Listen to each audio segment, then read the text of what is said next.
हवाई जहाज़ में बाबा का दर्शन। 1977 के मध्य तक स्वीडन में रहते 3 वर्ष बीत चुका था। अंततः वहाँ की सरकार ने मुझे स्थायी नागरिकता दे दी थी। मुझे पासपोर्ट भी मिल गया। प्रथम बार मेरे पास अब नियमित राष्ट्रीय पासपोर्ट था। मैंने सोचा अब सीधे भारत जाकर बाबा का दर्शन कर सकूंगा। बाबा से दूर रहना मेरे लिए असहनीय था। पासपोर्ट और स्वीडिश नागरिकता मिलते ही ब्रसल होते हुए स्टॉकहोम से सीधे मैं मुंबई पहुंचा। पहली बार मैं स्वीडिश पासपोर्ट पर स्वीडिश नागरिक की हैसियत से सीधे भारत की ज़मीन पर उतरा था। मैंने सोचा था स्वीडिश नागरिक की हैसियत से मुझे भारत प्रवेश की अनुमति मिल जाएगी। चूँकि मेरा नाम आवांछित लोगों की सूची में था, इसीलिए मुंबई में मुझे गिरफ्तार कर लिया गया। मैंने भारतीय पुलिस को बताया कि मुझे यहाँ भारत में नहीं रुकना है, बल्कि इस सवेना एयरलाइंस से जिससे मैं वहाँ तक आया था आगे जाना चाहता हूँ। भारतीय पुलिस ने सवेना एयरलाइंस से संपर्क कर पूछा, क्या वे लोग मुझे उसी जहाज़ से वापस ले जाने को तैयार हैं? उसने हाँ कहा, क्योंकि उन्हें मालूम था कि भारतीय पुलिस रूस के इशारे पर काम कर रही है। इसीलिए मुझसे भारत छोड़कर बैंकॉक की उड़ान से जाने को कहा गया। बैंकॉक जाने के लिए मेरे पास टिकट नहीं था। चूँकि सवेना विमान बैंकॉक जा रहा था, वे लोग मुझे ले जाने को तैयार हो गए। विमान में बहुत कम यात्री थे। यात्रा के बीच मैंने निश्चय किया कि बैंकॉक में उतर जाऊंगा और वहां से काठमांडू आकर सड़क मार्ग से भारत प्रवेश करूं।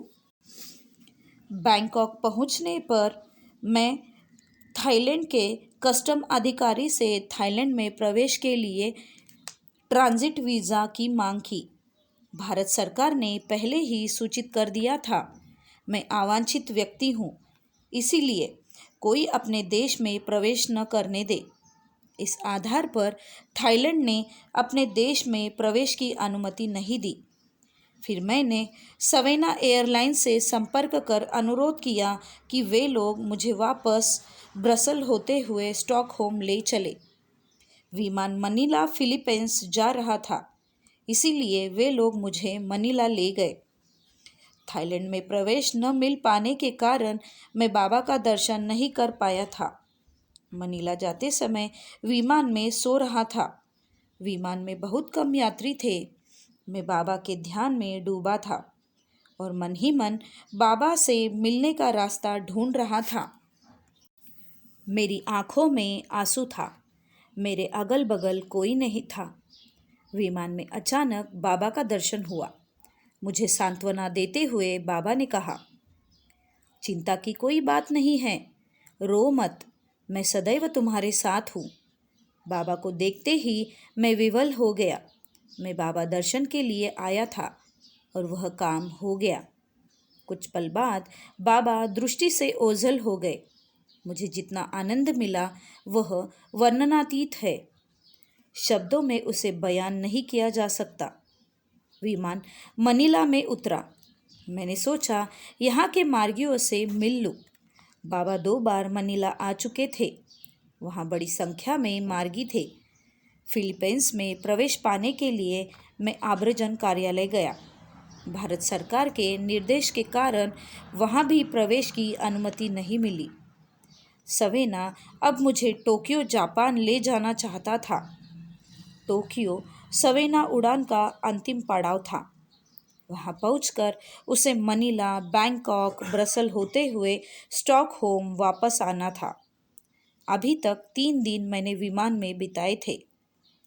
यदि मुझे टोक्यो जाना पड़ा तो कुल मिलाकर लगातार 1 सप्ताह विमान में समय गुजारना पड़ेगा। इसीलिए सवेना एयरलाइंस से मैंने कहा कि वे लोग मुझे बिना लिए टोक्यो जाएं। मैं अगले दिन टोक्यो से जब विमान मनीला वापसी यात्रा पर आएगा तो मैं उस पर सवार हो लूँगा। दूसरे दिन सवेना उड़ान से स्टॉकहोम आया। वापसी में पुनः 3 दिन लगा। लगभग एक सप्ताह तक मुझे अनेक देशों और शहरों पर उड़ान भरते हुए विमान में रहना पड़ा था। थकान भरे पूरी यात्रा के बाद केवल इस बात का संतोष था कि विमान में बाबा का दर्शन हुआ था। मैंने दर्शन का इच्छुक था।